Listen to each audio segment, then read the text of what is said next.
French proposal, NATO troops to Western Ukraine. Macron's serious proposal or inserting his foot into his mouth.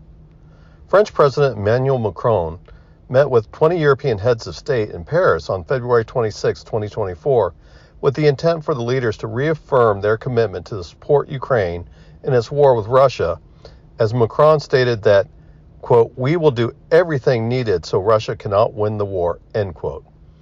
This has been the standard Western European statement of support, but Macron went even further and shocked his audience by proposing that the NATO alliance should be open to the possibility of sending NATO troops to Western Ukraine. This statement drew criticism from the U.S. and other NATO allies and was noticed by the Russians. Was this a diplomacy error by the French president, or was this a strategy of introducing strategic ambiguity? It should be addressed what President Macron said. He stated that NATO forces should be deployed to Western Ukraine and not the eastern part of the country, where the fighting in and around the Donbass and the Crimea are occurring. It is not intended that NATO troops are to enter Ukraine to take up positions against the Russian army.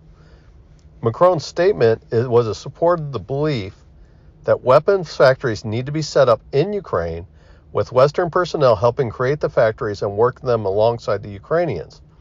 The NATO presence would be more for preventing the attacks on these sites, train Ukraine troops, and create a, quote, no-go zones for Russian forces to advance or attack.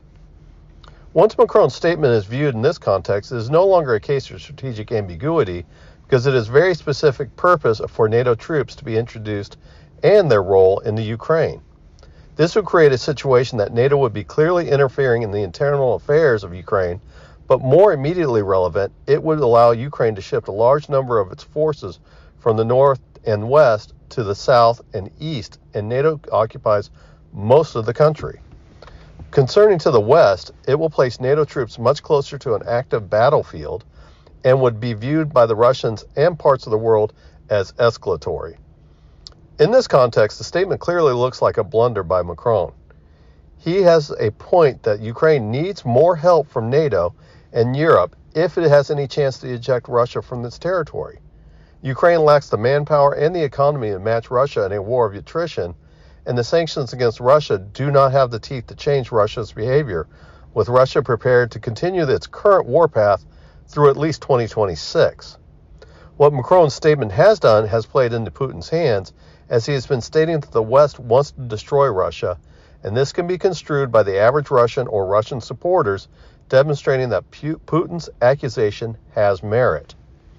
Another reason it is a mistake that plays into Putin's hands is NATO is split on the level of support to give Ukraine. For example, Hungary, Slovakia, and Turkey are vocal in their opposition to continuing the war, much less the introduction of NATO troops, and who support negotiating an end of the war due to the Ukrainian democratic position. NATO requires unanimous support of all of members' countries to make such a decision, since Ukraine is not part of NATO and does not get Article 5 protections. Putin knows that such an agreement to introduce troops would never occur in the current battlefield environment and tactics. So he can use it to try to weaken NATO by directing his statement by Macron to weaken the resolve of NATO countries that have shown tepid support or ambivalent NATO support. Putin can use Macron's statement to turn timidity and ambivalence into opposition. President Macron made a statement without agreement of fellow NATO leaders, such as significant Ukraine supporters of Germany, United Kingdom, and the United States, who protested the statement, so he had no consensus for such a policy statement, even from the biggest Ukraine supporters. Macron still has not backed off from his original statement and reiterated his belief on February 29th. So he is owning his comments and not going with a misspoken defense. Macron has only created a rift in NATO over Ukraine at a time that funding is becoming increasingly difficult to procure. The logic around President Macron is not necessarily faulty, but it defies the realpolitik approach that NATO and the European Union has taken in to keep something of a consensus on supporting Ukraine's war. His proposal lacks strategic ambiguity and would be a significant escalation if implemented. The statement of his proposal is so contrary to NATO and EU public positions, it weakens the NATO and EU appearance of resolve. Russia can now use contrary statement on the world stage to justify what is considered fringe theory. Both firm and tepid supporters can expect to be put on the record on supporting or denying the French proposal by a world press and domestic politicians who will demand a statement of position on where their leaders stand on the war.